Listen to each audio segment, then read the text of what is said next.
For those of you who weren't here for chair yoga, I'm Dr. Nicole Goddard. I work with Beacon Orthopedics, and I'm one of their sports medicine physicians. I'm here on Fridays upstairs, and I'm not one of these surgeons. So everything that I do is non-operative. And so that does include like injections and medication and managing physical therapy, but there's a lot more to what I do, and that's what I'm going to talk about tonight. Every time that I took a class on functional medicine or lifestyle medicine, I felt like I was drinking from a water hose. This is not going to be that. We're just going to kind of do like a basic overview and then open it up for questions at the end, but hopefully give you a few little tips so that you can just make some small little changes to get big outcomes. So we'll go ahead and get started. And if anybody needs anything, if you need to leave, this is very casual, so please feel free. So hopefully by the end of this lecture, we can define functional medicine and lifestyle medicine. They are different. There are components of functional medicine that incorporate lifestyle medicine, but it was two separate certifications. We want to understand how systemic health influences musculoskeletal function. So that just basically means how everything is connected. And then we want to understand how root drivers or basically systemic issues can drive musculoskeletal health. So we want to try to get to the root cause of everything. And we want to apply these lifestyle and functional medicine interventions to improve our outcomes and integrate these principles into our muscle, bone, and joint health. And so common conditions that we see: low back pain, neck pain, osteoarthritis. That also incorporates rheumatoid arthritis, psoriatic arthritis, tendinopathy. That's a big umbrella term for tendinitis and tendinosis. Tendinitis is when it first happens. Tendinosis is what most of us end up getting. Tendons don't always heal very well. They just don't really have a great system to heal themselves. And so tendinopathy incorporates both of those terms.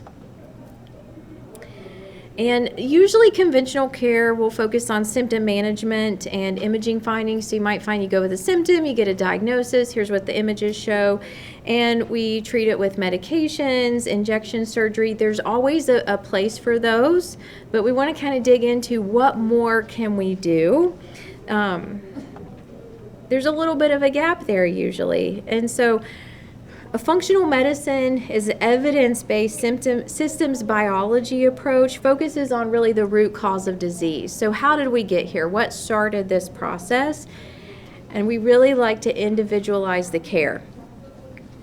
There is an interconnection between our body systems, and we just really want to focus on what is your goal and how can we help you heal. So everybody might have a different goal. You know, some people just want to be able to sleep at night. Some people want to play with their grandkids. Some people want to climb Mount Everest. So we want to be, cognizant to all of that.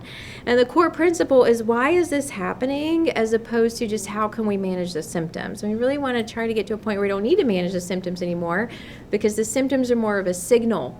And we want to say, how can we stop that signal?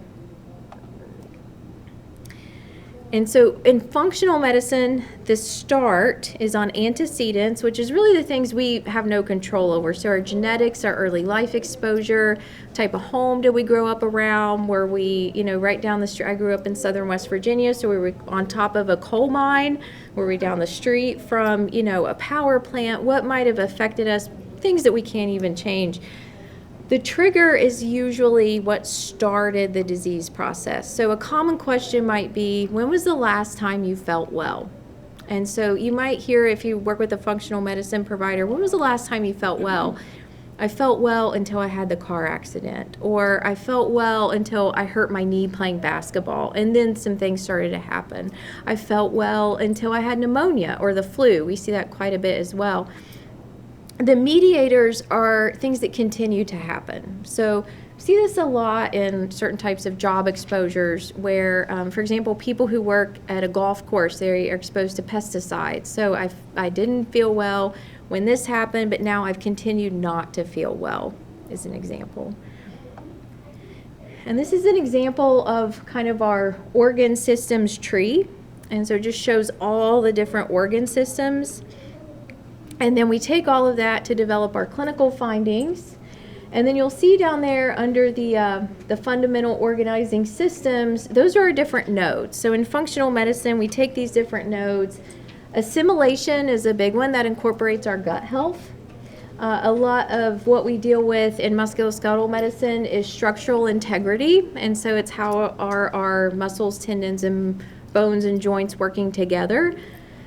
A lot of what I see, though, also is communication. So we deal with a lot of POTS. So it's, postural orthostatic tachycardia syndrome. So I stand up and I don't get the right type of flow of blood that I need, and how is that connected to my overall health? And then we pull in those antecedents, triggers, and mediators, and we see how can we modify our lifestyle. And so we have 6 big ones there: optimizing sleep, physical activity, nutrition, stressors, and then positive relationships is the key with the relationships. We want to amplify positive relationships.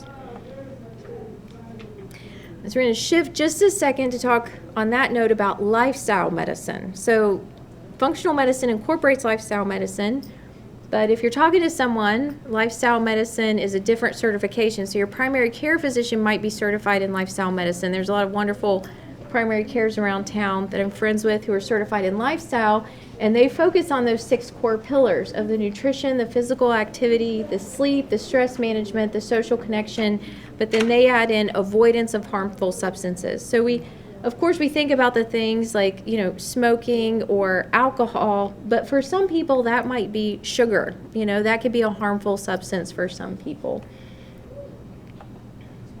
And this is an example from lifestyle medicine. I'm pretty sure this one's in your handout. So it just kind of talks about the things to eat less of and what to eat more of. A lot of this we know, but not all of it is good for us. And that's where the functional medicine comes into play as well. When I eat this, how do I feel? So I know people who they eat Brussels sprouts and then they get really bloated. And so even though Brussels sprouts might be a healthy food, their body didn't like it. And so that's something to make a note of, because if we're getting bloated or brain fog after a food, we know that food might not be the best for us, even if it's labeled as a healthy food. Miss, question on this. Yeah. Why isn't fish included in that? To eat plenty of fish. You should eat plenty. Well, you should eat plenty of fish. You're not going to eat poultry or red meats. Yeah. So I'll give you a secret. So functional medicine also incorporates quite a bit of organic grass-fed meat and game. Lifestyle medicine really focuses on whole food, plant-based. So there's 2 different handouts in there. One's from functional medicine on anti-inflammatory foods. This one is more from the lifestyle medicine, and they try to get everything as plant-based as possible. So I think it's the reason why I wanted to showcase these is there's different schools of thought out there that all have pretty good evidence. But yes, like salmon, your fatty fish, those are great, omega-3s. Lifestyle medicine focuses a little bit more on just a whole food plant-based model. And so this is explaining why is musculoskeletal systemic. So we want to look at our metabolism, inflammation, like I was talking about, that feeling of getting bloated that can indicate that we're inflamed. Our hormones, of course, play into that. Some of it's under our control. A lot of it, as time goes on, is not under our control. And then we just have to nurture ourselves where we are in that moment. Gut health is a big focus of functional medicine.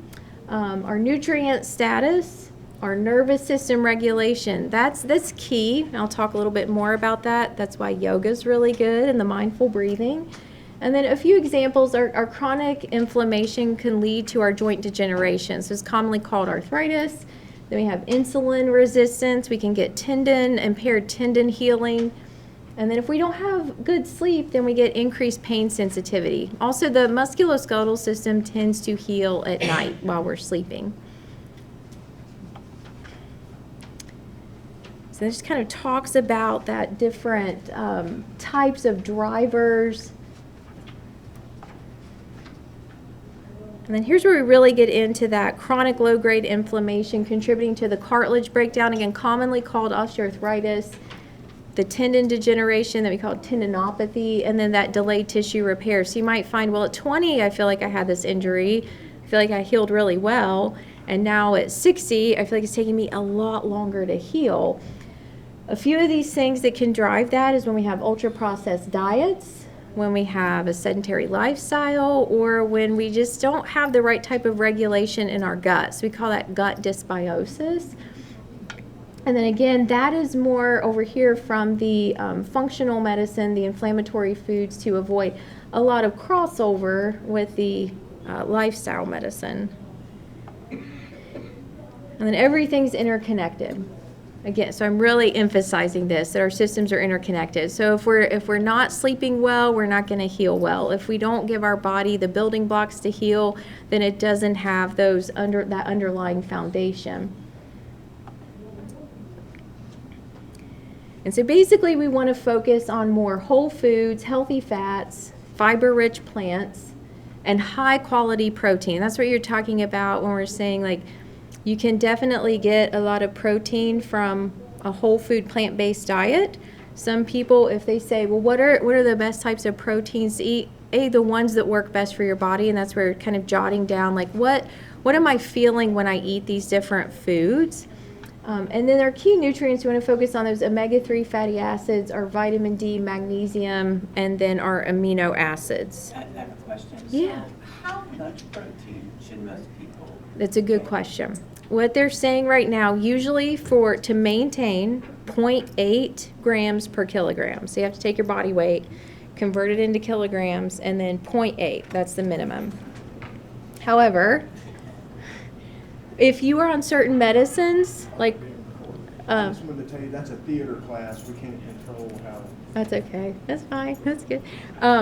If you're on certain medicines like a GLP-1, you want to try to get at least 1 gram per kilogram of body weight of protein, if not up to 2, to maintain your muscle mass. So that can end up being a lot of food. Because protein also is very filling, and depending on the type can cause constipation. So I like to space it out throughout the day, and then try to have your highest protein meal within 30 minutes to an hour of your strength training. So again, it takes a little bit of planning to get that. Benefits of physical activity, which are, that's my favorite. You get improved joint nutrition, enhanced circulation, muscle strengthening, improved metabolism, and reduced pain sensitivity. So there are a few examples, but ultimately if you say, where do I start? You want to try to get 30 minutes of moderate intensity exercise 5 days a week. Moderate intensity is easy to test based on the talk test. So if you can talk without getting short of breath, that's moderate intensity. If you can sing, it's not enough, and if you can't even talk, it's too much. And in that case, then you only need 75 minutes a week. So as opposed to the 150, that's more for cardio. And you want to try to then have 2 days at least per week of strength training. And you want to try to hit different muscle groups with that. You can space it out to 4. It's a little bit easier to do if you can space it out to 4. It's a little bit harder for time. So if you're like, I really only have this much time per week, then I usually say, upper body one day, lower body the next day. We want to try to do some balance, which we did a little bit of tonight. And you can incorporate that within, but at least one day. And then we want to try to do at least some flexibility. So if you're doing yoga, you're getting the flexibility and the balance in one. So those are kind of the 4 key ones that you want to hit. Now we're going to talk about sleep again. So sleep is very important. I would say when you're asking yourself, why am I not healing? Why did I get hurt? Ask yourself about sleep first. And so if we're not sleeping well, we really want to focus on why. And sometimes the why is I might need a sleep study. It might be that we actually need something to help us sleep. And it's really important that we get a good airway at night. If it's more of other issues, like have to wake up to go to the bathroom, we can then change our sleep hygiene. Are we drinking water too close to bed? Or is it something more systemic that we need to treat? But I would say key is sleep. Everybody says don't prioritize these. I like to put sleep at the top because you can do a lot throughout the day, but if we're not sleeping well, then our body doesn't really use what we've done. So we want to try to focus on sleep. And this is just a little diagram of everything that poor sleep can do to us. One of the main things is it'll keep us chronically inflamed, and then our pain threshold lowers. So sometimes if we're in pain and we're not sleeping well, it just becomes a snowball. That's where the injections, the medication can kind of help turn, us towards, like, maybe we get a couple good nights of sleep so that then we can heal. But sleep is key. The next one I think is important is stress. And so we all have stress. It's how do we manage that stress? What we don't want is to stay in a constant state of fight or flight. So fight or flight makes our body think, I am running from something right now. We want to try to regulate our nervous system. An easy practice is what we did at the beginning of class, just that diaphragmatic breathing, where we inhale, feel the belly, and exhale, let the belly come down to the spine. If you can exhale 2 seconds longer than your inhale, they say that can help you as well. So there's a few other things that you can do. You can just, not at the same time, but just one side, just rub the neck, and then rub the other side, a few things just to ground you. I always say, like, you can have a flat tire. Everybody handles it differently. So we want a regulated nervous system that says, I have a flat tire, I call AAA, I'm going to get off the side of the road, not one that panics. So if you're feeling the stress, the sweat and the heart racing, it's okay. Get off the side of the road, and then we want to regulate. So it's one of my examples of, do you feel like if that happened, would you be able to regulate? Or do you think that you need to practice it? We all need to practice it, because the best of us can say, I feel like I can regulate, something happens, and then it's, what am I going to do in this moment? Sometimes it's just remembering these techniques so that when it does happen, you can utilize them. And then just, again, another example of what stress can do to us. It definitely contributes towards chronic pain. So when our body's on high alert, our cortisol is high, it makes us think that we need to flee a situation or we need to freeze in a situation. We want to try to regulate that down. This is where that mindful breathing really comes into play. I'm going to do a case example. A 55-year-old with chronic knee pain. They're sedentary. They don't get their 30 minutes 5 days a week. That's okay. They feel like they have poor sleep. They're not sure why. BMI's a little elevated. They tend to eat more processed foods from like packages and boxes.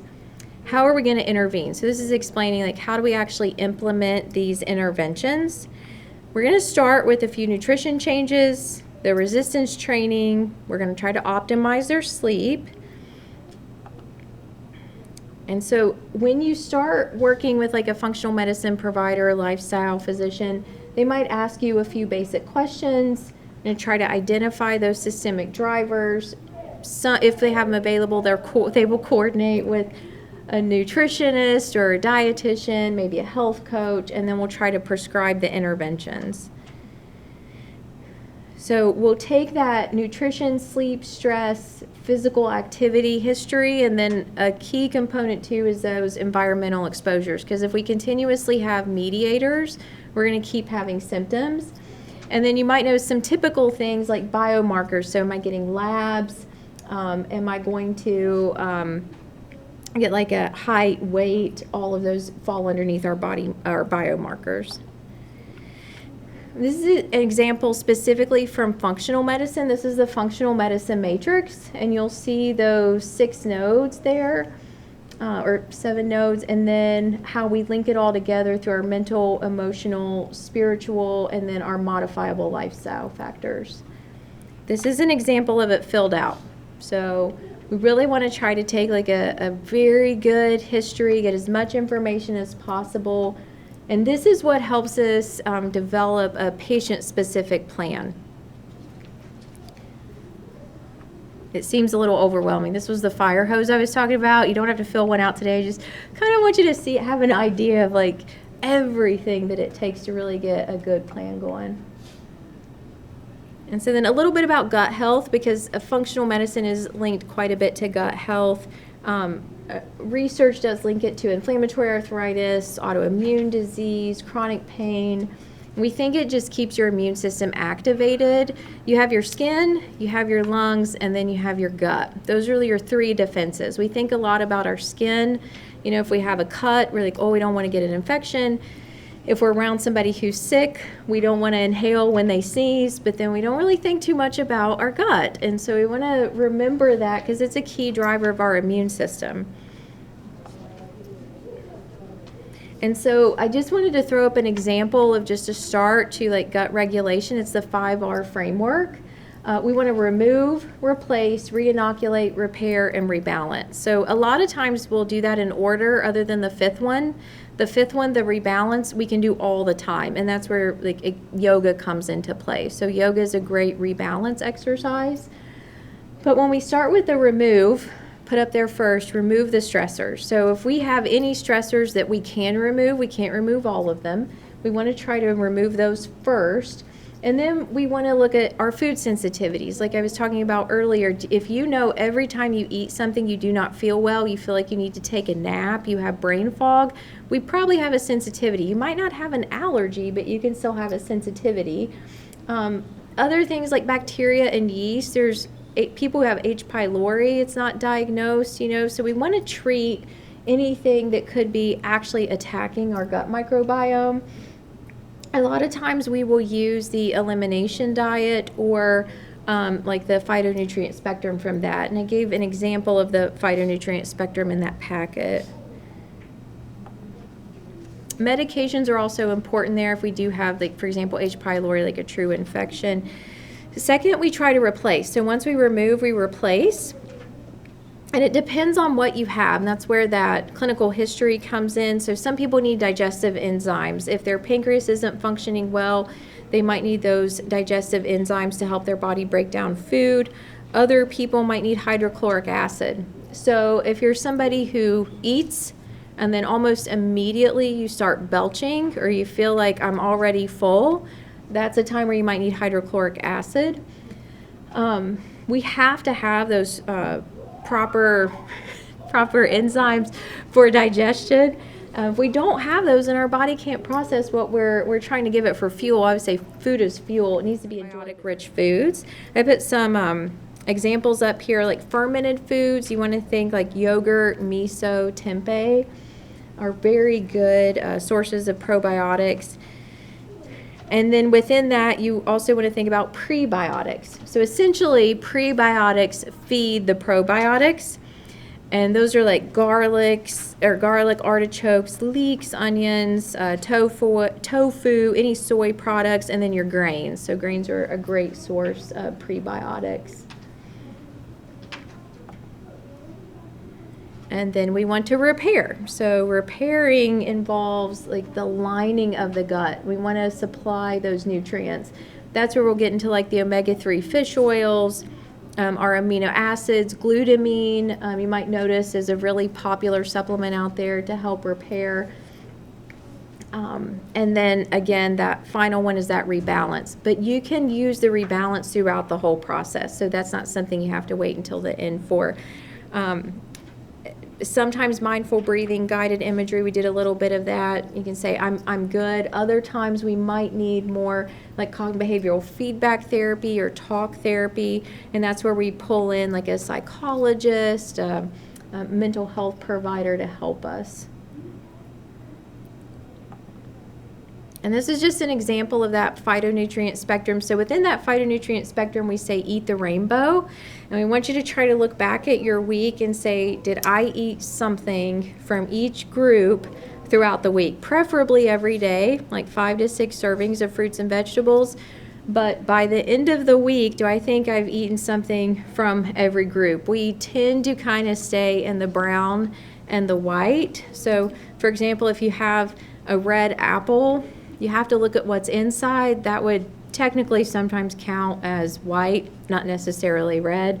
Same thing for a banana, not always yellow, sometimes white, you know, so think about that. And I did give you like a handout of that phytonutrient spectrum there. And it can be a little different for your goal. So if you have somebody with any type of demyelinating disease, if you know someone with Parkinson's, they might want to up their fruit and vegetable content to get more of those rainbow recipes. We have those too. Basically, we want to try to stabilize the mitochondria with that in the actual cell membrane. So 8 to 9 servings of fruits and vegetables per day versus like 3 to 5 is optimal. And this is just an example of like the first day of exercise goals and tracking. So what we would try to do is include like the frequency, the intensity, the type, and the time. That's our FIT prescription. And we have each one there, our cardio, which again would be the 30 minutes, 5 days per week. Our strength training, we try to get in at least 2 days, if not 4. Our flexibility, at least 1 day, but you can incorporate that into every day. And then our balance, at least 1 day. This is one of my favorites. I put this up here. You can actually get a Parks prescription. And so it's through Parks RX America. So we find that people actually heal best. Like it decreases stress. You can get your physical activity, improve your cardiovascular health if you can do your exercise outside, especially as we're going into like the nicer part of the year. They call it forest therapy. So sometimes just a little hike can have big benefits. They found being outside can actually increase your telomere length, especially if you're in a place where you're not hearing like planes or trains or sirens, and your telomere length is essentially your longevity. And so they did a study, and they found that like on your day off, if people went to the mall and walked around versus if they went outside and walked around, and they tested their telomeres, the people who were outside actually had a longer telomere length than those who stayed inside. And so then our potential benefits, again, we want to improve recovery, reduce chronic pain. We want better long-term outcomes so that we decrease our risk of further injury. We want to also decrease our reliance on medication, and then improve our overall health. And so our key takeaways, want to remember that whole body system. We want to try to identify why did this start. We want to then mitigate any type of mediator, and then we want to optimize our healing and resilience, and then integrate these principles as much as possible. You don't have to make all the changes at once. If you make like a small little change every day, I usually say like decide that you're going to eat 1 more vegetable, 1 more fruit. You know, you're going to move 5 minutes more today than you did yesterday. You can actually have big outcomes with that. The best exercise is the exercise you enjoy and the one that you'll do. So I'll be through a day where you get 8 or 9. How do you get 8 or 9? that is specific if you like if you have Parkinson's or you're healing from a concussion. So that might be for like a specific point in time. Yeah. So if you have something where we're trying to stabilize like the cell membrane, so like I deal a lot with people who have concussions. It's not forever, but it's usually just for like a period of time. And so I usually do like a couple servings in the morning whenever I'm having breakfast. So then I get 2. I'll try to do like a snack. So in the morning you do like blueberries, strawberries, or a banana. I also throw like some vegetables into like an omelet, and so you can get a couple servings with that. But is the serving 1/4 of a cup, 1/2 a cup? It's What's the different. serving? It's different for each one. I do have a handout on that. It's not in the packet, but you want to think about like a fist, essentially, a little bit smaller for certain things. So a cup of half a cup of blueberries to a cup can count as 1 serving. And so then you can have that at breakfast. You can put that on top of your yogurt. You can take some vegetables, like I like to do peppers, spinach, and I put that into an omelet and then have that in the morning. Also, you can go against like norms, so you don't always have to have like a breakfast food at breakfast or a dinner food at dinner. And then I'll usually do half my plate at lunch and dinner as fruits or vegetables, and that'll get you about 3 servings there and about 3 servings at dinner.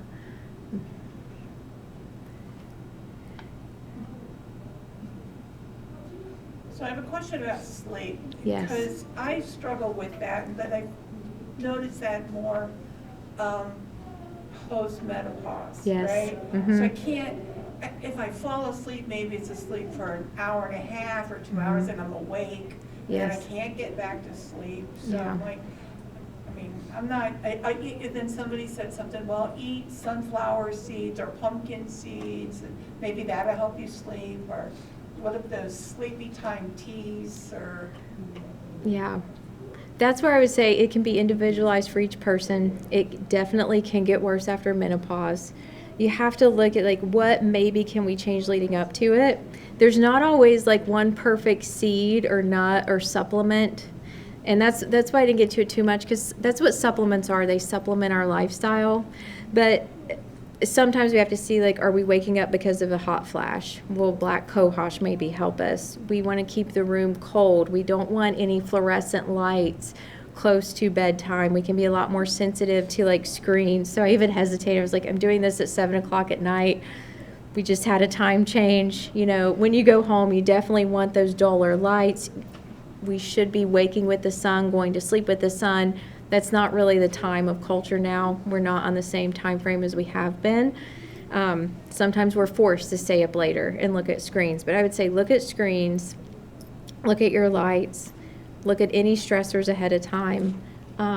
If you can lay with just like your legs up the wall before bed, that can also help regulate.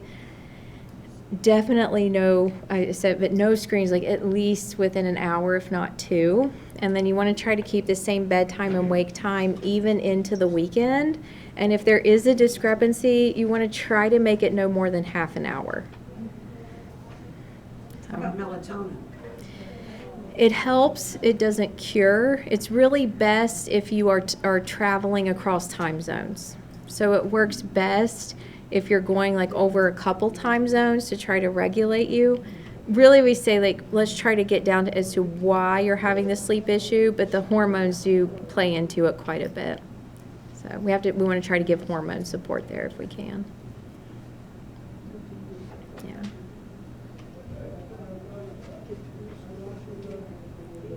how much sleep do you recommend people get? It's different based on your age.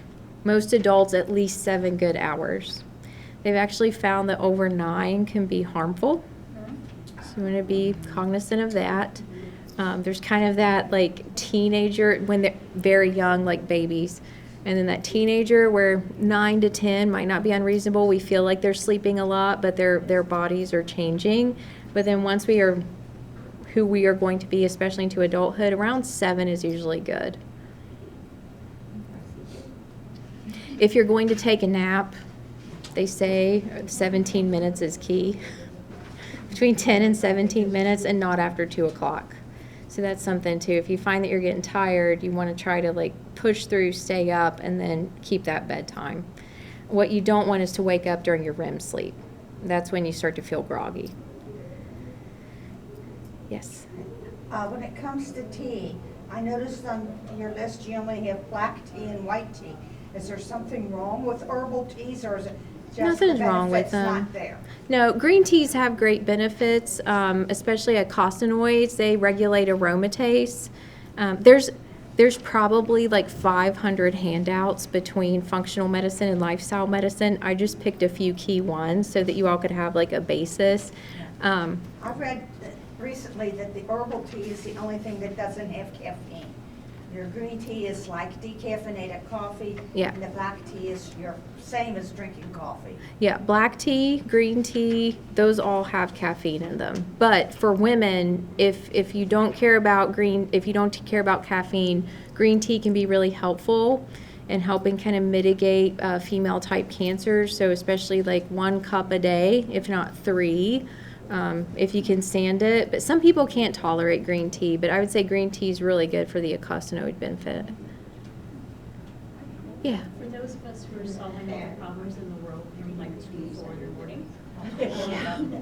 And if you go back to sleep, and you can, so if you end up with your gross amount of sleep being the right number, or your net amount of sleep being 8, but you were up for 2 hours in the middle of that, does it kind of negate the whole fact that you went to bed? No, not really. I would say the main thing is, how do you feel when you wake up?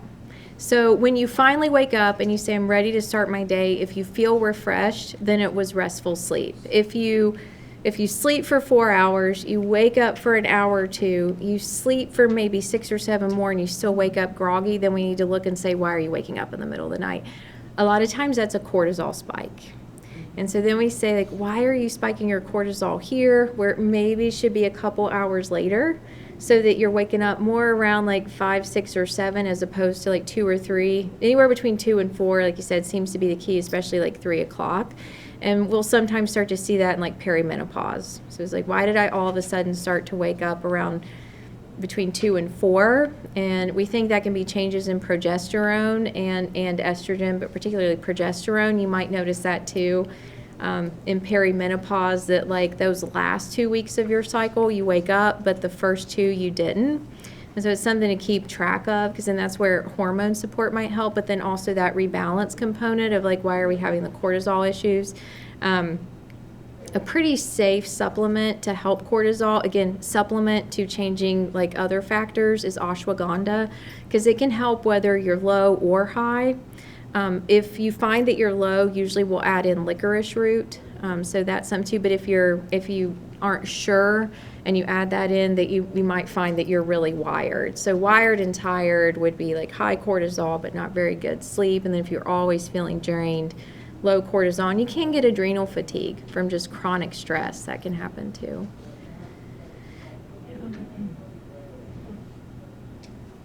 Yes. So let's go back to your protein again. Yeah. Yeah. And I'm just going to use an example. Yeah. So let's say that you weigh 150 pounds and you want to weigh 125 pounds. Okay. So what would be the recommended number of percentages of protein? So if you're 150, I would try to start with at least 60 grams of protein a day. 60? Yeah, you could go a little bit higher than that.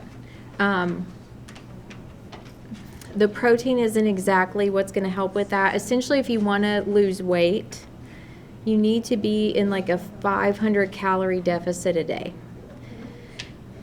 in a healthy manner. So 1 to 2 pounds a week is what's healthy. Sometimes we want it a little bit faster than that, but that's usually what's healthy, is 1 to 2 pounds a week. And to get into that deficit, if you're doing 30 minutes a day or 5 days a week of cardio, and you just start to up it a little bit to where you get to an hour, but you maintain about the same diet, you should be in about a 500 calorie deficit. So sometimes you just take your exercise, add a little bit to it, add a little bit of strength training. If protein is really big right now, so I would just look at what am I eating and what do I enjoy, because the thing is this can all get overwhelming if you're like, I'm going to make all of these changes at once, I'm going to try to focus on everything, what supplement can I add, what can I do. If you just say, I'm going to make one change tomorrow, and then next week I'm going to make one more change, and I'm going to see how I feel, because not everything works for every person. And then if you're like, I really like making the changes, and you have a week off and spring break, and you're like, I want to make 10 changes tomorrow, that's okay. You just don't want to get overwhelmed, or else your body will go back into that fight or flight response. Yes? I have a hard time eating enough food. I Yeah. don't necessarily eat bad food. Mhm. I just can't eat enough. Mm-hmm. And I don't know how to break that. That's a very good question. A lot of people struggle with that, and sometimes you have to write down, like, is it because I feel full? Is it because I'm stressed? Is it because I'm tired? Is it because it doesn't fit into my day? And sometimes that happens. And then once you start to see why, then you can start to help with the why. So it's different for everybody. Also, it might just be that if you say, well, I weigh 120 pounds, I should be getting at least 50 grams of protein, I really am struggling to get 30 a day, I feel full with that. Then we look and say, what else can we do? Usually adding on more activity will make you hungrier. So if you add exercise, you'll get a little bit hungrier. That doesn't work for every person, but then you also want to look at your food content. The more fiber you get, usually the fuller that you'll feel. So then and I'm big on fiber. So more than protein, I would say focus on fiber. We're really focused on like protein right now, but I would say focus on fiber first. And as long as you're getting your fiber, and then you just try to add everything else to it. There's a great website. I didn't put it up here, but it's called fullplateliving.org. And I'd say that's a really good start. It takes you through modules. It's free. It's through the Ardmore Institute. I met the people who run that website. They're really just all about trying to help people. And so it takes you through different modules. There's like 7 of them and then 2 additional ones. And it really takes you from where are you now and how can you add to what you are already doing. And then, so we call that a positive prescription versus a negative prescription, which is focusing on what can I not eat. And so that usually you don't have a good outcome with that. It's more, here's my favorite food or here's my favorite dish. What can I add to it first? And I would say more than protein, focus on the fiber, and really we need to try to get like 40 grams a day to try to help disease process. We used to get a lot more easily, and nowadays that just doesn't happen. It does take a little bit of work. Quinoa is a big one that I go to, and I make quinoa base for a lot of, I'll even have quinoa for breakfast, and then I'll put things on top of it.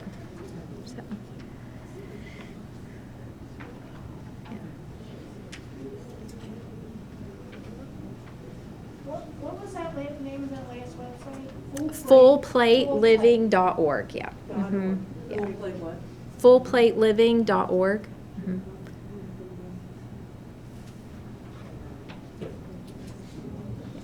How many grams of fiber a day?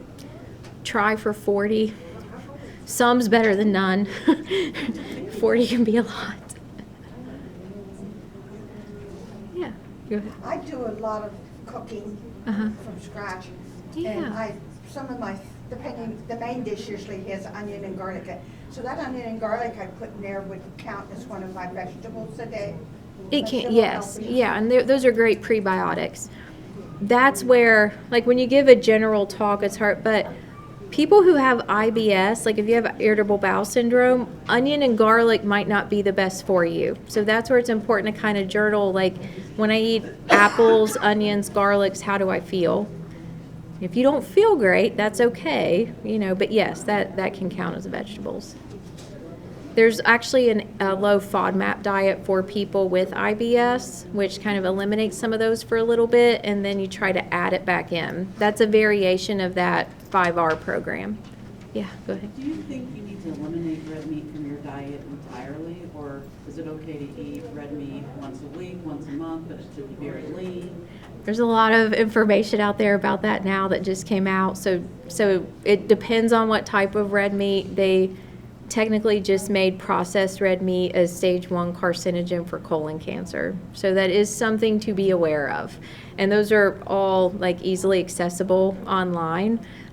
Different than if you were eating like grass-fed beef or, game meat. So those are things that our bodies used to kind of processing. Some people don't tolerate meat protein, but they can do like chicken broth or bone broth, for example. So. What about organ meats, liver, chicken gizzards, and things Yeah. of that nature? So in functional medicine, in the bioenergetics, when they're talking about how can we support like people who have issues with nervous system conduction, so they talk a lot about organ meat and liver in particularly. And so on the lifestyle medicine, they're more whole food, plant-based the whole way. So you can find evidence for both. I found evidence for both. That's one of the reasons I got certified in both, is I was interested in both. And I was wondering, why does one support one so much, the other supports the other? There's evidence out there for both. There are some people who they do really well with it, and other people, if they eat those things, they do not feel well. And that's what I tell everybody. If there was one diet for every person, we would all be eating it. Nobody would even think about eating something else because nobody wants to feel bad.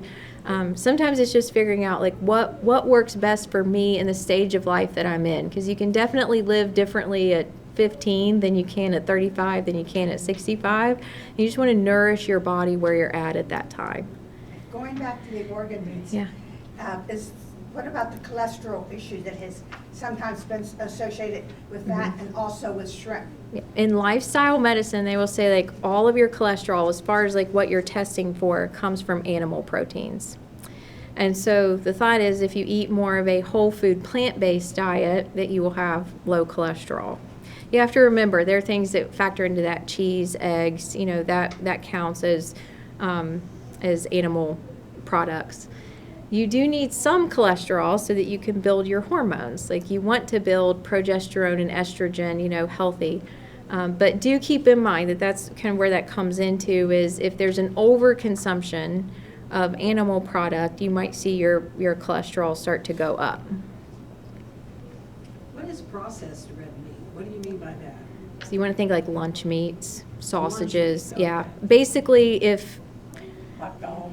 Yeah. brats. I always say, like, to keep it simple, if it grows on a tree, out of the ground, swims in a stream, walks in a field, and you cook it or eat it as close to the way it came from, you're usually okay. But if it's like in a package and it can sit on a shelf for like years and nothing else is trying to eat it, you probably don't want to eat it either. So, yeah, exactly. Yeah.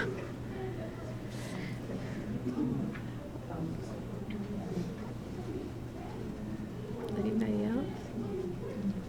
They're all really good questions. Any last questions? Yeah, go ahead. Since nobody else has a question, I'll ask another one. On orange juice, Uh-huh. the orange juice you buy in the store in a carton, is that considered a processed food that you should avoid, or what? With anything that comes in a carton, if it has a food label, look at the food label. There's 2 tricks to a food label. You want to look at the added sugars. Your added sugars should technically not be more than 5% of your total calorie consumption. So if there's an added sugar number there that you're like, I don't even know if I could calculate this, that's probably too much. And then your sodium. So look at the calories per serving. Look at the sodium. If the amount of sodium is higher than the calories per serving, it's too much sodium. Those are 2 tricks to a food label and to anything that you're going to buy in a carton. So orange juice, not so good. Just look at the different brands, just look at the added sugars. So if you turn it over and it says that it's all from oranges, there's no added sugars, it's orange juice. If you turn it over and there's a high added sugar content, that can cause some inflammation. Yeah. Oh, go ahead. I have severe osteoporosis, Oh, yeah. and so I've been encouraged to up my dairy, Mm-hmm. which is not necessarily healthy in all books. Are there other foods or other ways to get the calcium other than a pill? That's a good question. Big green leafy vegetables are a really good way to get calcium. Yeah. Mm-hmm. And then when it's out, try to get in the sun, because that is it's how we get the vitamin D the best. Right. And then also for osteoporosis, before I forget, you want to try to like weight bear. So you want to do your weight bearing exercises. Even if you're just carrying groceries and you're stomping on the way in, you just want to be mindful if you have any like plantar fasciitis or foot issues. And then to build on that, if you're like, I really want to build on it, you want to try to start that strength training. You want to try to get 80% of your max. So if you are able to have a personal trainer, or we have like physical therapists, we can work with you and say like, here's a max compound lift, for example, like a deadlift. And then we want to come to 80% of that and try to do that at least once a week, if not once every other week. So it's okay to lift heavy and to be strong. We want to like actually build that density back in. Swimming is a great exercise. That's the only time I say don't swim, is it doesn't help you much with osteoporosis. So it's really the only thing that swimming doesn't help with, because it just took away your gravity. With osteoporosis, you literally have to like force the mass back into your bones. Yeah, go ahead. So obviously vitamin D is a big topic, especially if you have osteoporosis. Mm-hmm. Like my levels are run low, so I take about 4,000 IUs a day. Yeah. I can go up to 5 if Yeah. I need to. Right, but my doctor told me that that's like the most important supplement anybody over the age of 50 can take, because you're born with a finite amount, it expires through age, and you can't get it through sunlight. You get very little through sunlight, and nowhere near enough with food. Most of us have to supplement, especially this far north of the equator. I've never seen a vitamin D deficiency in Ohio. It's just too far north.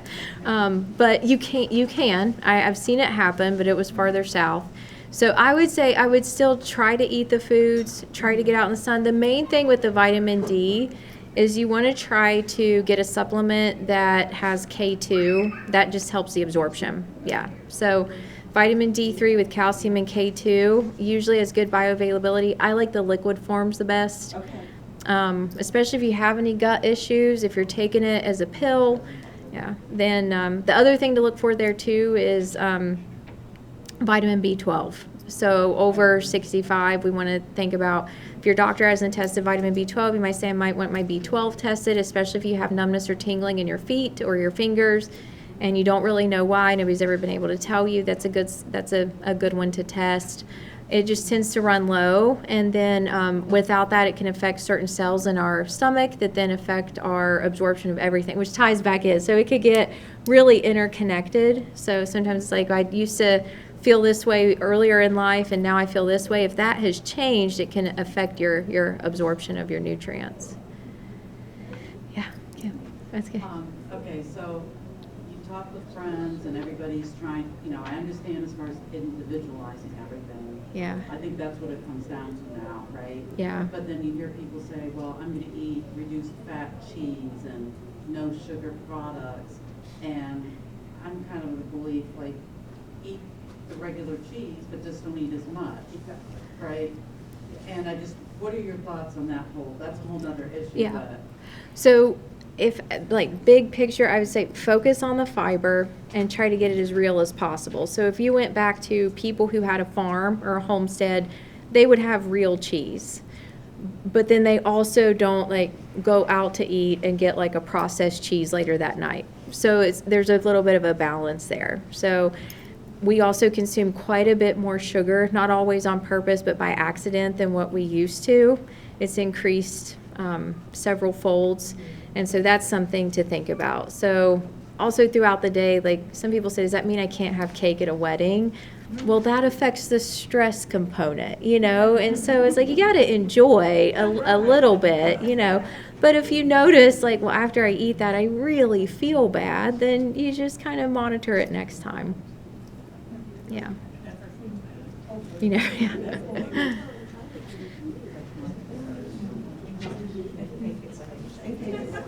Any other questions?